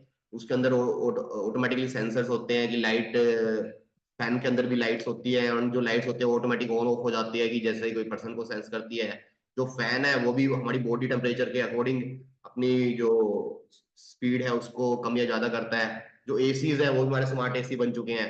आने वाले टाइम में इवन ऐसा होएगा कि जैसे हम रात को सो रहे हैं, सोने के बाद जैसे सुबह उठती है तो जो हमारे पर्दे हैं, जैसे सनलाइट आती है वो पर्दे अपने आप खुल जाएंगे। हमारा जो बेड है, अभी हम अलार्म से उठते हैं तो हो सकता है कि हमारा बेड थोड़ा इस तरह से अंगड़ाई लेगा कि हमारी नींद अपने आप खुल जाएगी। उसके बाद जैसे हम उठने के बाद हमें शावर जाना है, तो हमने टाइम सेट कर दिया तो उतने बजे अपने आप ही पानी गर्म हो जाएगा। उस वक्त ब्रेकफास्ट है, ब्रेकफास्ट के लिए भी हमने स्केड्यूल बना दिया है, तो हमारे जो सैंडविच है, जैसे जो ब्रेड है, वो अपने आप ही मतलब बन के तैयार हो जाएंगे। तो इस तरह से जो सारी चीजें हैं हमारी, अब हम घर से बाहर जाते हैं, अभी हम फिजिकल लॉक का यूज करते हैं, तो हमारे स्मार्ट लॉक भी आ रहे हैं। स्मार्ट लॉक में क्या होगा कि हमारे जो भी, अगर हम घर में एंटर करना चाह रहे हैं, हमें किसी चाबी की जरूरत नहीं है, सिर्फ हमारी फेस रिकॉग्निशन होगी, तो हमारा आई रेटिना स्कैनिंग होगी, उसके बाद वो घर का जो ताला अपने आप खुल जाएगा। तो ये सारी चीजें आने वाली है, ये सारी जो इंडस्ट्रीज है वो फ्यूचर की इंडस्ट्रीज होने वाली है। तो इंटरनेट ऑफ थिंग्स फ्यूचर की इंडस्ट्रीज के अंदर। नेक्स्ट है आर्टिफिशियल इंटेलिजेंस। मुझे लगता है देखो ये एक ऐसा टॉपिक है, इसके बारे में जितना कम बोलूं उतना बेटर है, क्योंकि हम ऑलरेडी आईसीआई के जो आर्टिफिशियल इंटेलिजेंस से रिलेटेड एफर्ट्स हैं वो काफी काफी हद तक इनफ है। तो वो मतलब काफी कुछ हम ऑलरेडी सीख चुके हैं आर्टिफिशियल इंटेलिजेंस के अंदर क्या होता है, कि हम कैसे चैट जीपीटी का यूज कर रहे हैं। अलग अलग आईसीआई ने 15-16 प्लस तो जीपीटी खुद की लॉन्च कर दी है, कि अलग अलग डायरेक्ट टेक्स्ट की अलग जीपीटी, इनडायरेक्ट टेक्स्ट की अलग जीपीटी, जीएसटी है उसमें अलग है, और भी सीए स्टूडेंट के लिए अलग जीपीटी आईसीआई ने लॉन्च कर दी है। तो एक्सटेंसिव आर्टिकल इंटेलिजेंस का कहीं ना कहीं अपने दिनचर्या में यूज से देख ही रहे हैं। नेक्स्ट है साइबर सिक्योरिटी। साइबर सिक्योरिटी का हमें पता ही है कि जैसे जैसे इंटरनेट बढ़ रहा है वैसे वैसे कहीं ना कहीं क्राइम भी बढ़ रहे हैं। और पहले तो क्राइम होते थे तो फिजिकली लोगों फिजिकली चोरी होती थी, आजकल तो क्या होता है, मोबाइल में मैसेज आता है, किसी ने गलत लिंक पे क्लिक कर दिया तो वहां से मोबाइल हैक हो जाता है, मोबाइल हो गया, इंटरनेट हो गया, लैपटॉप हो गया। तो साइबर सिक्योरिटीज भी धीरे धीरे बढ़ रहा है, और इंडिया के अंदर तो साइबर सिक्योरिटी की रिक्वायरमेंट भी बड़ी तेजी से बढ़ रही है। तो साइबर सिक्योरिटी भी कहीं ना कहीं growing industries of the future है। नेक्स्ट है ड्रोन। तो ड्रोन भी हम अभी तो रिसेंटली हमारी कंट्री में तो ऐसा नहीं है, पर अमेरिका में कुछ एक ना इस पे ट्रायल वर्जन टेस्ट हो चुका है, कि जो आपको गुड्स की डिलीवरी होती है ना, जैसे अभी किसी को गुड्स की डिलीवरी करनी है, कुछ छोटी मोटी आइटम्स मंगवानी है, तो हमारे पास या तो हम खुद लेने जाते हैं या फिर कोई डिलीवरी वाला देके आता है। आने वाले टाइम में ऐसा भी हो सकता है कि आपने ऑनलाइन ऑर्डर करा, आपका सामान पैक हो गया और ड्रोन के थ्रू आपके घर पे आ रहा है, तो ड्रोन के थ्रू आपको मतलब मैसेज पहुंच जाएगा कि ड्रोन है एट योर डोर स्टेप, तो आपको ओपन करना पड़ेगा, तो वो फिर आप ड्रोन से पिकअप कर सकते हैं। ड्रोन ही आपकी डिलीवरी गुड्स की करेगा। आने वाले टाइम में ड्रोन की ये यूसेज भी होने वाली है। नेक्स्ट है रोबोटिक्स। तो रोबोटिक्स तो हमने यूट्यूब पे वैसे ऑनलाइन हमने वीडियोस देखी होंगी कि रोबोट्स मतलब खाना बनाने से लेके काफी आने वाले टाइम में बहुत काफी मैनुअल टेडियस काम भी रोबोट्स करने वाले हैं। तो वो सब कुछ हो गया। नेक्स्ट हम बात करते हैं वर्चुअल रियलिटी की। तो वर्चुअल रियलिटी के अंदर क्या होएगा? तो वर्चुअल रियलिटी के अंदर एक वीआर बॉक्स होता है कि वर्चुअल रियलिटी के अंदर जैसे आपने एक वीआर बॉक्स लगा लिया, उस वीआर बॉक्स के अंदर आपको जैसे गेम के अंदर ना आपको ऐसा फील करेगा कि आप असली में गेम के अंदर जा चुके हो, और अकॉर्डिंगली आप कहीं ना कहीं 360 डिग्री व्यू आ जाएगा कहीं ना कहीं उसका। तो वीआर बॉक्स के थ्रू हम वर्चुअल रियलिटी को फेस कर सकते हैं। नैनो टेक्नोलॉजी, नैनो टेक्नोलॉजी में इसके भी देखो बहुत सारे बेनिफिट आगे आने वाले हैं। उसमें से एक छोटा सा मैं बेनिफिट बता देता हूँ कि जैसे अभी हमें पता है कि जो इलेक्ट्रिसिटी जनरेशन है, जहां पे इलेक्ट्रिसिटी जनरेट होती है और वहां से हमारे घर में डिस्ट्रीब्यूट होने तक, फिजिकली कंजप्शन होने तक, मतलब इलेक्ट्रिसिटी की जो कंजप्शन होती है, तो इस जो प्रोसेस होता है, इस प्रोसेस के अंदर ना आज से 25-30 साल पहले क्या होता, 30% ऑफ इलेक्ट्रिसिटी वो वेस्ट हो जाती थी। अभी जो बात करें, अभी भी काफी एफिशिएंसीज आई है, काफी गवर्नमेंट्स ने और कंपनीज ने इसको कम करने की कोशिश करी है। तो अभी भी कहीं ना कहीं वो जो वेस्टेज है 15 से 20% की है, कि अगर 100 यूनिट्स इलेक्ट्रिसिटी बनती है तो घर में पहुंचते पहुंचते वो 85 यूनिट के आसपास रह जाती है। तो अगर हम नैनो टेक्नोलॉजी से बनी वायर्स का यूज करेंगे ना, तो जो ये एफिशिएंसी है ना वो 99.99% होगी। तो बिल्कुल नेग्लिजिबल हो सकता है कि इलेक्ट्रिसिटी वेस्ट होए। तो ऐसे ऐसे काफी सारे यूसेज है नैनो टेक्नोलॉजी के, जिनका हम यूज करेंगे कहीं ना कहीं सस्टेनेबल डेवलपमेंट में वो आगे हेल्प करेगा। Next, renewable energy. Renewable energy की अगर इंडिया में बात करें, तो इंडिया का करंट जो अभी हमारा इलेक्ट्रिसिटी की पावर कंजम्पशन हो रही है, तो मेरे को जहां तक ध्यान है, मैंने कुछ दिनों पहले पढ़ा था, अप्रोक्सीमेटली हमारी 500 गीगावाट के आसपास हमारी कंजम्पशन है करंटली। बात करूँ अप्रोक्सीमेटली सेम हमारी प्रोडक्शन है, उसमें से हम 50% रिन्यूएबल पे आ चुके हैं। और रिन्यूएबल में अगर 50%, जैसे 500 का 50% हुआ 250, तो 250 में से हमारा मेजोरिटी ऑफ जो शेयर है वो रिन्यूएबल एनर्जी का वो सोलर पैनल के थ्रू आ रहा है। एक इंडियन गवर्नमेंट की स्कीम भी है, पीएम सूर्या घर, उस स्कीम के अंदर हम सोलर पैनल घर पे लगवा सकते हैं, और वो उससे हमारा इलेक्ट्रिसिटी का बिल बिल्कुल ऑलमोस्ट जीरो हो जाएगा। जो ऑलमोस्ट जीरो मैं इसलिए कह रहा हूँ क्योंकि देखो, अगर हम जितनी यूनिट वो प्रोड्यूस कर रहे हैं उससे ज्यादा कंज्यूम करेंगे, तो ऑब्वियसली हमें थोड़ा बहुत बिल पे करना पड़ेगा। जनरली वैसे क्या होता है कि हम पैनल अकॉर्डिंगली अपनी रिक्वायरमेंट लगवा लेते हैं और आपको बिल पे नहीं करना पड़ता। तो रिन्यूएबल एनर्जी भी कहीं ना कहीं एक growing industry of the future है। ई लर्निंग, ई लर्निंग का यूज हम लोग ऑलरेडी कर ही रहे हैं। जैसे अगर आप आज की बात करें, आज हमारा सेशन भी वेबिनार में हो रहा है, आईसीआई ने खुद भी ई लर्निंग क्लासेस लगा दी है। अगर आप रजिस्टर्ड वाले को कोर्स करेंगे तो वहां पे भी हो सकता है ई लर्निंग के थ्रू ही करें। नेक्स्ट है बिग डाटा। बिग डाटा के अंदर होता है कि जैसे हम बात करें कि बड़ी बड़ी कंपनीज है, जैसे गूगल है, गूगल के अंदर के पास ना काफी यूजर्स का डाटा है। फॉर एग्जाम्पल गूगल के पास 200 करोड़ यूजर्स है, उनका डाटा है। तो अगर उसे कुछ अपने प्रोडक्ट बेचने हैं तो वो क्या करता है कि वो फाइंड आउट करता है कि इस एज ग्रुप में, इस लोकेशन पे, इस प्रोडक्ट से इंटरेस्टेड लोग कितने हैं। फिर उन कंपनीज को लिस्ट भेज देता है उनकी कि भाई आप चाहो तो इनको एडवर्टाइज कर सकते हो, इन पे ऑफर्स दे सकते हो। तो उसमें बहुत बड़ा डाटा है, उस बड़े डाटा को वो यूज करके अपनी सर्विसेज प्रोवाइड कर रहा है। नेक्स्ट है 3D प्रिंटिंग। 3D प्रिंटिंग में क्या होता है, जैसे आजकल हम नॉर्मल प्रिंटिंग की बात करें तो जो नॉर्मल प्रिंटर है वो घर घर में है, ऑफिस ऑफिस में है। आने वाले टाइम में क्या होएगा कि जो 3D प्रिंटिंग है, 3D प्रिंटिंग क्या करेगी, कोई भी 3D मॉडल किसी भी प्रोडक्ट का निकाल देगी। आने वाले टाइम में ऐसा, जैसे आजकल नॉर्मल प्रिंटर्स ऑफिस में यूज होते हैं, वैसे ही 3D प्रिंटिंग भी आगे ऑफिस में यूज होगी। नेक्स्ट आता है ब्लॉकचेन टेक्नोलॉजी। तो ब्लॉकचेन का जो हमें पता है कि डिसेंट्रलाइज लेजर है, कि जब मूवमेंट ऑफ गुड्स होती है, तो ताकि जो हमारी जो गुड्स जब मूवमेंट हो रही है तो उसकी ट्रैकिंग प्रॉपर हो सके और ट्रैकिंग में वो बीच में लॉस्ट ना हो जाए, तो उसके लिए ब्लॉकचेन टेक्नोलॉजी का यूसेज किया जाता है। तो ये हमारी कुछ इंडस्ट्रीज हो गई, growing industry of the future. अब इसका ये मैं आपके साथ क्यों डिस्कस कर रहा हूं, मैं आपको क्यों बता रहा हूं ये फ्यूचर की जो इंडस्ट्रीज है, क्योंकि अगर हम एक S&P 500 इंडेक्स की बात करें, S&P 500 मतलब स्टैंडर्ड एंड पुअर, मतलब अमेरिका का 500 इंडेक्स। अमेरिका ऑब्वियसली अभी के लिए नॉमिनल टर्म्स में बात करें तो largest GDP of the world. उसके अंदर 1975 में अप्रोक्सीमेटली 83% ऑफ द एसेट्स जो थी वो टेंजिबल एसेट्स थी, सिर्फ 17% थी इंटेंजिबल।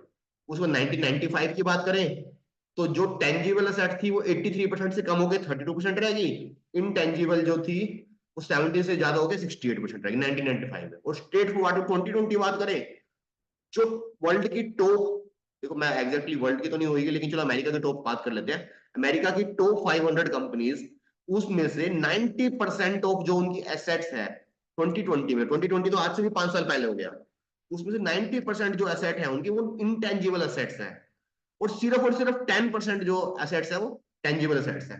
तो कहीं ना कहीं हम समझ सकते हैं, आप बताइए अगर किसी कंपनी की बैलेंस शीट के अंदर 90% इनटेंजिबल एसेट है, टेंजिबल कितनी बची 10%, उस 10% के अंदर क्या होगा, टेंजिबल में लैंड एंड बिल्डिंग होगी, प्लांट एंड मशीनरी होगी, तो 90% स्कोप किसका हो गया, हम लोगों का ही तो हो गया, एसएफए वैल्यू का ही तो हो गया। अब इसके अंदर क्या क्या चीजें आएंगी, तो जो मैं आपको बताना चाह रहा हूँ, कहीं ना कहीं जो आने वाला जो फ्यूचर है ना वो इंटेंजिबल एसेट्स का ही है, वो आने वाला फ्यूचर इंटेंजिबल एसेट्स है, और इंटेंजिबल एसेट्स की वैल्यू कौन करेगा, एक रजिस्टर्ड वैल्यू करेगा। और रजिस्टर्ड बनने के लिए कितना एक्सपीरियंस चाहिए, 3 साल का एक्सपीरियंस चाहिए, जो जनरली बड़ा इजीली हो ही जाता है सबका। मुझे तो लग रहा है कि मैक्सिमम जितने यहाँ पे पार्टिसिपेंट है उनका 3 साल का होएगा ही, और किसी का नहीं भी है तो उसका जल्दी 3 साल पूरे होने वाले होंगे ही। तो जैसे ही आपके 3 साल होते हैं आप ये एग्जाम दो, करो और प्रैक्टिस स्टार्ट करो। अब हम थोड़ा थोड़ा सा डिस्कस कर लेते हैं कितने तरह के इंटेंजिबल एसेट होते हैं। सो टोटली इंटेंजिबल एसेट्स को 5 पार्ट्स में डिवाइड किया गया है।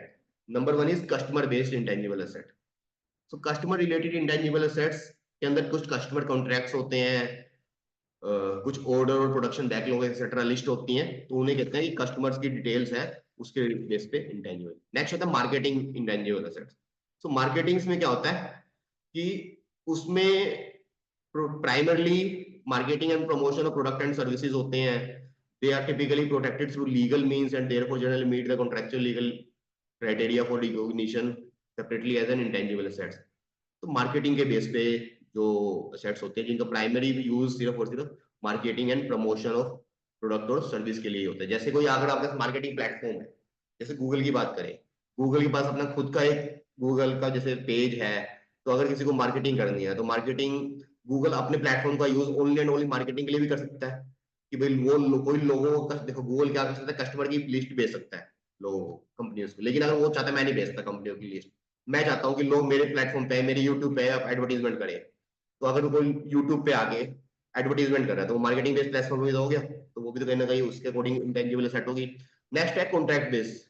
कॉन्ट्रैक्ट बेस में ऐसा हो सकता है कि कुछ आपके पास कॉन्ट्रैक्ट ऐसे हैं जिसके बदले में आपको बहुत आगे फ्यूचर में बेनिफिट होने वाला है।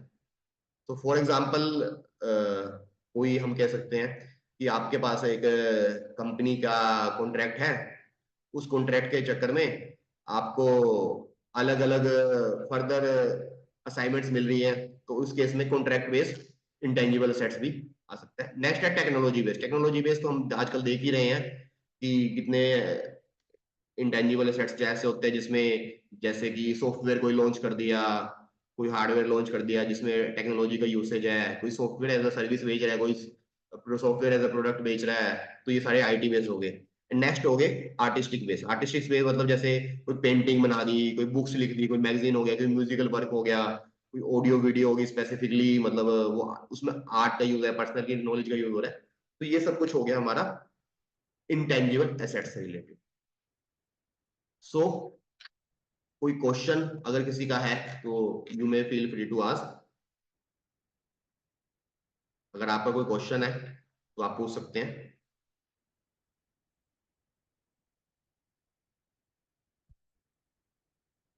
एंड इसके बाद अगर हमारे पास, मैं एक बार कोऑर्डिनेटर से भी पूछना चाहूंगा कि हमारे पास टाइम है, तो फिर तो मैं आपको एक दो और छोटे छोटे टॉपिक्स हैं वो भी हम कवर कर सकते हैं, या फिर अगर बात तो ठीक है, वो इतने बड़े पद पे ये बात कह रहे हैं तो कुछ तो वजन हो गई बारे में। अच्छा अभी फिर मैं कंटिन्यू करूं या अभी फिर बाद में टाइम बचता है तो फिर दोबारा देखें। मुझे लगता है कि हम अपने काम को अवलोकन तभी करेंगे। शुभम जी, सुबोध शर्मा जी ने भी ज्वाइन कर लिया है। ओके ओके अगर सर। कोई क्वेश्चन नहीं है तो मैं उनसे रिक्वेस्ट करूंगा 10-15 मिनट थोड़ा सा वो भी वैल्यूएशन पे, है ना, शुरू। तो I request CMA Subodh Sharma ji to please give his presentation to our members. Over to Subodh Sharma ji.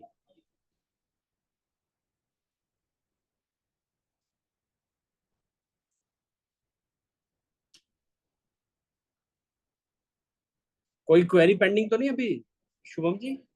आपने चैट बॉक्स में देख लिया, कोई क्वेरी तो नहीं थी किसी की?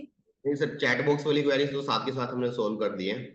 बाकी अच्छा, अगर किसी की क्वेरी है तो अनम्यूट करके प्लीज आस्क कर सकते। अच्छा,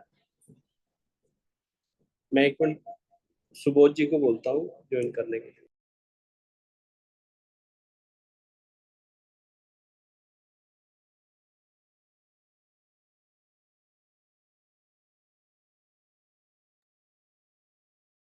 मीनवाइल मैं एक दो चीजें डिस्कस कर लेता हूँ सर। तो जैसे कि हमने डिस्कस किया कि रजिस्टर्ड वैल्यूअर का जो प्रोफेशन है वो बड़ी तेजी से आगे बढ़ रहा है। अगर हम बात करें टोटल इंडिया में अभी 15 लाख से अप्रोक्सीमेटली कंपनीज तो हैं ही, उसमें से हर कंपनी को कहीं ना कहीं कैपिटल अपनी या तो रेस करनी होती है, कहीं ना कहीं जैसे जो नई कंपनी बनती है तो 1 लाख की कैपिटल के साथ जनरली बनती है, और ऐसी कोई लिमिटेशन भी नहीं है कि 10,000 की कैपिटल के साथ भी बन सकती है। सबसे पहला क्वेश्चन ये आता है कि हम एज अ प्रोफेशनल हम लोग क्या पता हो सकता है कि ऑलरेडी कर रहे हो और हमें पता ना हो कि उसमें वैल्यूएशन रिपोर्ट की रिक्वायरमेंट है। तो एक कंपनी है जिसकी 1 लाख शेयर कैपिटल है और वो अपनी शेयर कैपिटल इंक्रीज करती है, 1 लाख से 5 लाख लेके जाती है।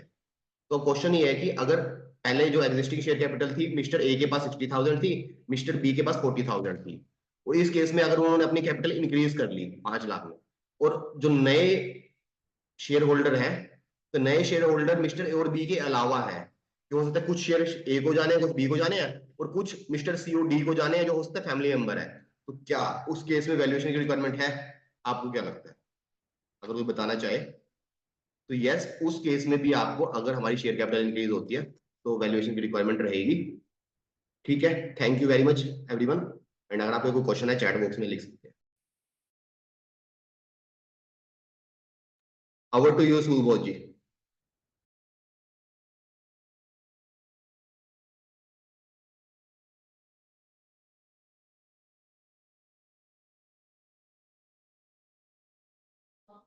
हेलो।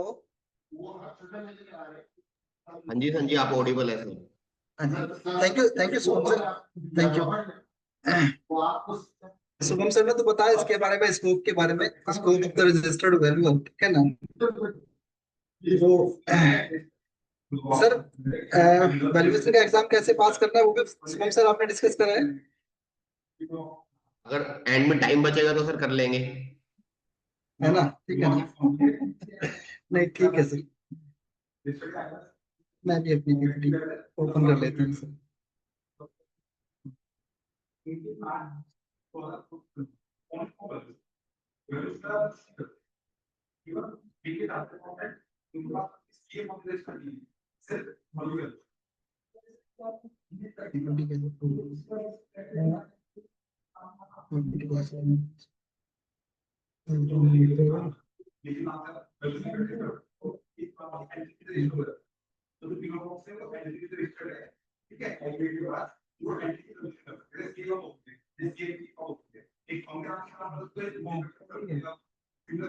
हेलो।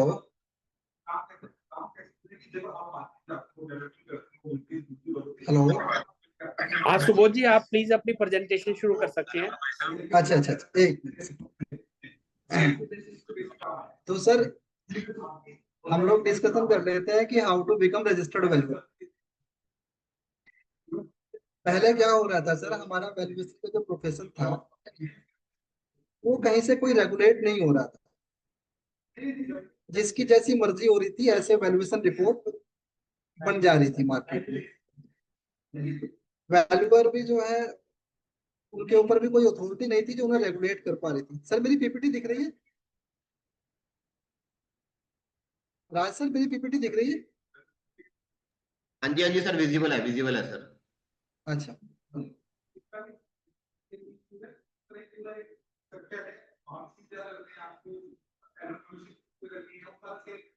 तो पहले क्या हो रहा था कि ये प्रोफेशन जो है रेगुलेट नहीं हो रहा था, कहीं से कोई इसका जो है रेगुलेटरी अथॉरिटी नहीं थी।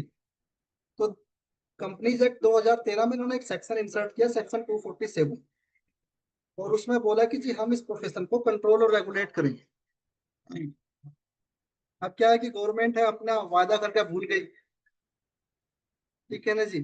तो फिर क्या हुआ कि 2016 में ये आईबीसी कोड देखा है, इंसॉल्वेंसी एंड बैंक्रप्सी कोड 2016, उसमें बोला कि इन्होंने कि हर एसेट्स क्लास के 2 वैल्यूअर अपॉइंट करने मैंडेटरी है। लेकिन उस टाइम तो इनके पास रजिस्टर्ड वैल्यूअर थे ही नहीं, तो इन्होंने क्या बोला कि जी आईबीबीआई से बोला कि आप जो है वैल्यूअर को भी बनाइए। तो आईबीपीआई ने अपना एक कोर्स डिफाइन कर दिया और अपने यहाँ एसेट्स क्लास डिफाइन कर दी कि जी हमारे यहाँ 3 एसेट्स क्लास होंगी, land and building, plant and machinery और सिक्योरिटी और फाइनेंशियल एसेट्स। तो तीनों एसेट्स क्लास के वैल्यूअर इन्होंने बनाने स्टार्ट कर दिए। उसके लिए क्वालिफिकेशन डिसाइड कर दी कि कोई भी वैल्यूअर बनना चाहेगा तो लैंड एंड बिल्डिंग का जो वैल्यूअर होगा उसके लिए इनकी क्वालिफिकेशन रहेगी कोई भी सिविल इंजीनियर या आर्किटेक्ट, प्लांट एंड मशीनरी के लिए मैकेनिकल इंजीनियर, सिक्योरिटी और फाइनेंशियल एसेट्स के लिए सीए, सीएस, सीएमए और एमबीए फाइनेंस। और अगर ग्रेजुएट है तो उसके लिए 5 साल का एक्सपीरियंस, और अगर पोस्ट ग्रेजुएट है तो उसके लिए 3 ईयर का एक्सपीरियंस। तो ये इन्होंने क्वालिफिकेशन डिसाइड कर दी इसके लिए।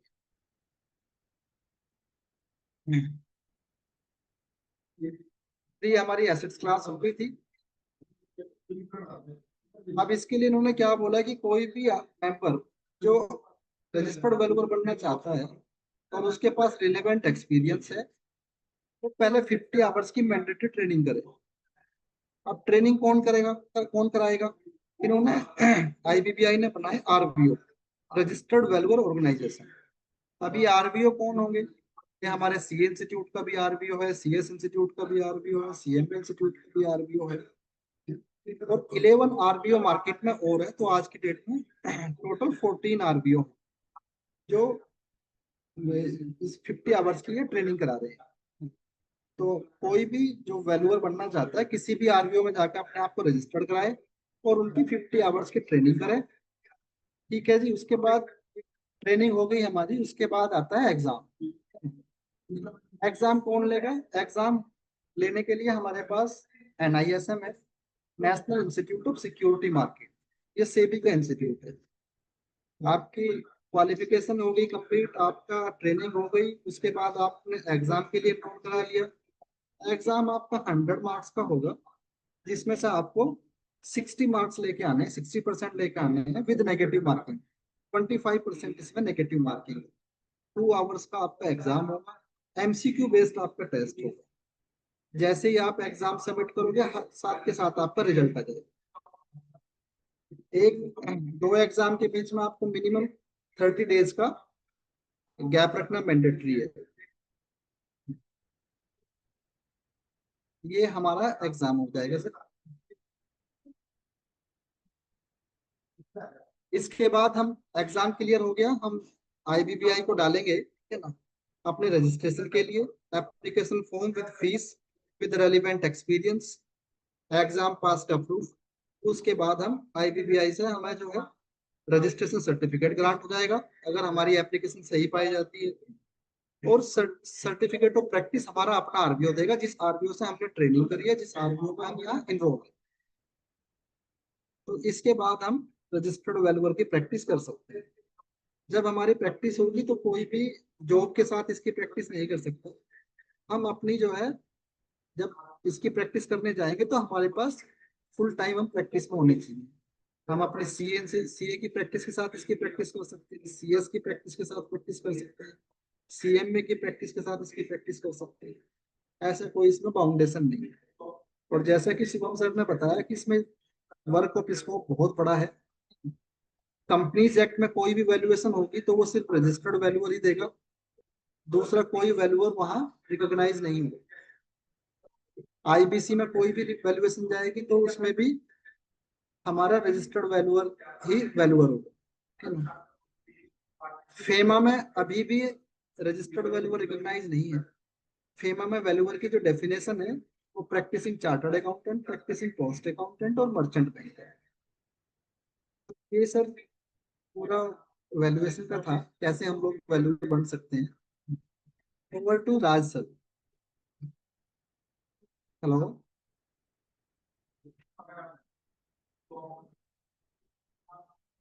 Hello Raj sir.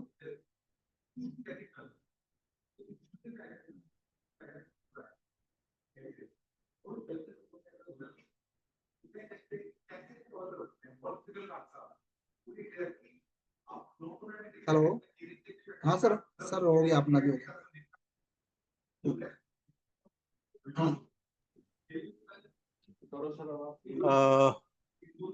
शुभम गोयल जी और सुबोध कुमार जी का बहुत धन्यवाद।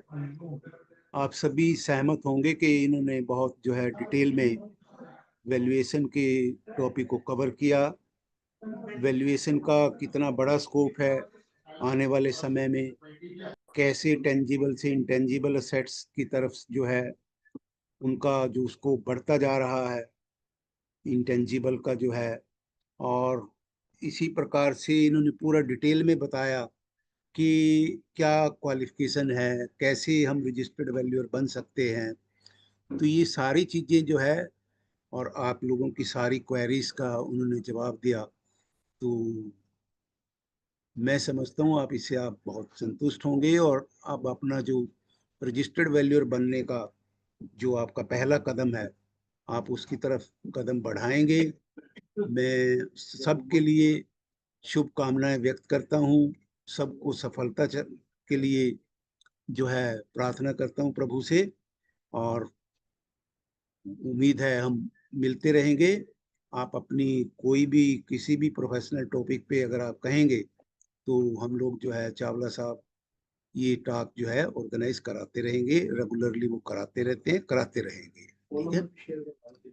हाँ, और मैं जो है मेरा फ़ोन नंबर 9810600994 है, और मैं शुभम गोयल जी से और सुबोध कुमार जी से भी निवेदन करूंगा कि वो अपना फ़ोन नंबर जो है शेयर कर लेंगे। हमारे से किसी को कभी भी कोई भी, मुझे तो आधी रात को भी संपर्क कर सकते हैं, ठीक है। मैं जिस भी तरीके की हेल्प हो सकती है अपनी तरफ से पूरा प्रयास करूंगा, और हमारे जो है साथी शुभम जी और सुबोध कुमार जी भी जो है सदा अवेलेबल रहेंगे। और आप अपना चावला साहब को कोई भी किसी भी टॉपिक पे किसी को कराना है तो वो बता दीजिएगा, will be glad to organise that जो है। इन्हीं शब्दों के साथ मैं धन्यवाद करता हूँ सभी का, बहुत बहुत धन्यवाद। So we close the meeting. Thank you, close करवा दो सर। सक्रिय हूँ अपने ऊपर शुभम जी अपना फोन नंबर बोल दीजिए आप सबको। अभी ये चेन आगे बढ़ती चलिए। मेरा और सर सुबोध फोन जी आप- नंबर है 8053214961। मैंने वैसे चैट में मेंशन भी कर दिया है सबके लिए। तो अगर आपको कुछ भी कोई क्वेरी है एग्जाम से रिलेटेड, कोर्स से रिलेटेड कुछ भी, तो या फिर अगर आपको असाइनमेंट्स कैसे लेके आनी है वो भी डिस्कस करना चाहते हैं, कोई भी क्वेरी किसी भी टाइप की है, तो आप you can free to call me और net on WhatsApp. Thank you very much Shubham ji everyone. आप अपनी पीपीटी भी शेयर कर देना, हम सब मेंबर्स को शेयर कर देंगे, उस पर आपकी डिटेल्स भी आ जाएंगी लोगों के पास। पीपीटी ये चैट जो में भी वो आज चैट प्रोग्राम में रिकॉर्डिंग शेयर है कर दूं सर? ये भी हम मंडे मॉर्निंग आप सबको शेयर कर देंगे। ठीक अब है मैं सर, रिक्वेस्ट मैं भी कुछ करूंगा भी शेयर कर देता सुबोध जी से, अगर कोई अपना फोन नंबर चेंज कर। जी सुबोध जी आप अपना नंबर शेयर कर दीजिए please. Ji 9354214767। This is my mobile number. Or for any query regarding valuation or how to become registered valuer, एक बार दो बार please तीन contact बार me. हम लोगों को यहाँ आते हैं। सुबोध जी आप भी अपनी पीपीटी शेयर कर देना, तो मैं जी सर। सबके साथ शेयर कर दूंगा। जी जी जी जी सर। थैंक यू भैया। तो thank you everyone for joining this programme. Thank you everyone. Thank you sir. और मेरा मैं अपनी गाइडलाइन भी जितने को भी काम ऐसे कर